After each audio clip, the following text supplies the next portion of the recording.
petite vidéo simple, rapidement, pour répondre à quelques questions, parce que une dame m'a interpellé hier, là. Oui, c'est vrai, je n'ai pas, je viens de me réveiller. Oui, pas de lunettes, mais c'est pas grave. C'est juste pour passer un petit message, là. Parce que beaucoup veulent ouvrir un atelier, et c'est quand même risquant d'ouvrir un atelier de couture, investir sans le minimum de connaissances, sans le minimum de formation. Une dame m'a dit hier, parce que c'est une dame quand même qui est à la retraite, bon, elle a l'espace devant sa porte, elle a créé quelque chose, elle m'a demandé, et je veux ouvrir un atelier. Est-ce que tu peux m'aider à me mettre sur les rails? Mais moi, je vous conseille quand même, pour ceux-là, les hommes et femmes qui ont des fonds et qui veulent ouvrir un atelier de couture, allez-y vous former d'abord. Faites-le, il y a le minimum de compétences, de connaissances qu'il faut avoir déjà avant de se lancer et ouvrir un atelier. Parce que si tu ne connais rien du tout, c'est pas sûr que ça peut marcher, quoi. Et là, si tu perds ton argent, et tu es obligé de vendre les machines comme ça, cadeau presque, parce que c'est pas facile de diriger un atelier.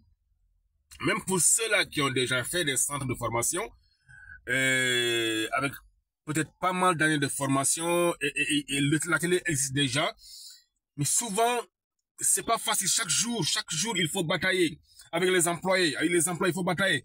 Parce qu'ils sont pas toujours honnêtes, hein.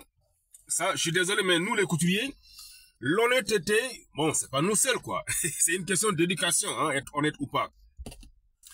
Mais chez nous, quand tu prends les couturiers et que toi, tu t'y connais pas, c'est pas sûr que ça va marcher. C'est pas sûr. Ah, en tout cas, je vous le conseille pas. Moi, je vous conseille d'aller faire des petites formations. Allez-y payer pour vous former. Pas forcément être une vraie couturière, mais au moins avoir le minimum de connaissances. Savoir au moins que 3 mètres de tissu, on ne peut pas dépasser 3 mètres de doublure. Et si tu ne te connais pas, les employés peuvent vous demander, madame, il faut 4 mètres. Ou bien, monsieur, patron, il faut 4 mètres de doublure pour doubler ça. Alors que le tissu, c'est 3 mètres. C'est pas 3 mètres de tissu, doublé avec 4 mètres. Ou bien, souvent, on peut te demander deux bobines de fil pour un ensemble. On peut te demander, par exemple, 2 mètres de collant. Le renfort, là, pour juste un ensemble. On peut vous demander des choses juste pour couper ça, amener à la maison, parce que presque tous les couturiers ont des machines à la maison. Avoir une machine n'est pas compliqué. Avoir une machine, c'est très facile, quoi.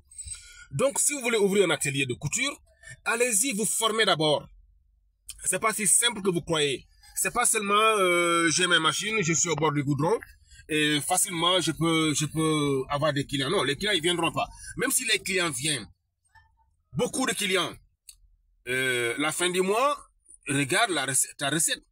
Souvent tu prends l'argent ailleurs pour venir combler des vides. Souvent même c'est le mari qui t'aide. Je me rappelle il y a une année, j'ai acheté un atelier comme ça parce que le monsieur, sa copine s'est débrouillée bien au salon, les voisins, ça vient. Finalement, il y avait beaucoup de choses, beaucoup de tissus. Tout le temps, le salon est rempli de tissus. Bon, il s'est dit qu'on va ouvrir un atelier. Mais dès qu'elle a ouvert l'atelier, pendant 1 an, presque 2 ans, c'est son argent du service qui venait payer le loyer et payer les employés. C'était compliqué. La dame n'arrivait pas à s'en sortir parce que c'est pas pareil. Être à la maison, se réveiller comme tu veux, et puis les voisins viennent donner. Ça, c'est pas un atelier, ça, c'est juste un passe-temps. Donc, allez-y vous former. Vous formez, si vous êtes couturière et que vous voulez ouvrir un atelier, avant d'ouvrir l'atelier, si vous êtes couturier ou couturière, allez-y faire une formation en entrepreneuriat. Ça vous permet d'apprendre les bases de la gestion d'un atelier. Vous voyez, tout ça, c'est important. Donc, quand la dame m'a parlé de ça, j'ai vu vraiment qu'elle était bien motivée. Elle vient chez moi, elle voit que ça marche. Elle part peut-être ailleurs, elle voit que ça marche. Elle se dit que tiens, je suis à la retraite. Je peux prendre aussi des couturiers. Mais là, c'est une grosse erreur. Bon, gentiment, je l'ai dit quand même que c'est pas si facile. Mais je ne sais pas si elle va m'écouter ou pas. Mais en tout cas, ce que je vous conseille, si vous venez de finir votre apprentissage de couture et que vous pensez que vous maîtrisez, allez-y faire d'autres formations complémentaires. Il y a plein de formations que nos États, en tout cas en Afrique francophone que je maîtrise mieux, il y a souvent des formations en entrepreneuriat. Et ça t'aide. Et moi, ça m'a aidé.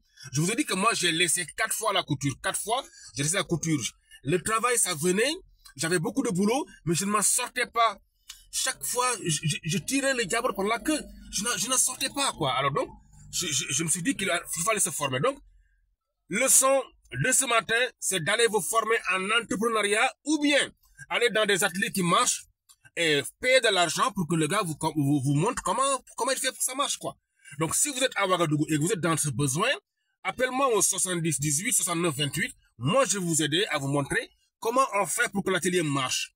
Sur le plan technique et sur le plan de la gestion d'un atelier de couture. Parce que investir son argent et puis ça ne marche pas et tu perds, tu reprends à zéro.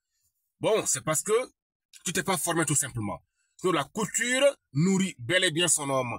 Je ne vous garantis pas la richesse immensément riche, mais en tout cas, tu peux faire, si tu travailles dur et intelligemment, tu peux vraiment vivre peinard, quoi. Voilà. En tout cas, alhamdoulilah, je ne suis pas riche, mais je ne remercie le bon Dieu. Bon, je pense que c'est l'essentiel aussi, quoi. Et chercher aussi à progresser. Pourquoi pas? Voilà, avoir monté de niveau, être, voilà, quoi. Mais faut pas avoir peur de dire le mot riche, voilà. Parce que souvent on a peur de dire, ouais, on va être riche, tout ça, tout. Parce que les gens, ils ont un peur, on dirait, de parler d'argent, quoi. Ils ont honte de parler d'argent, je vais être riche. Non, mais si.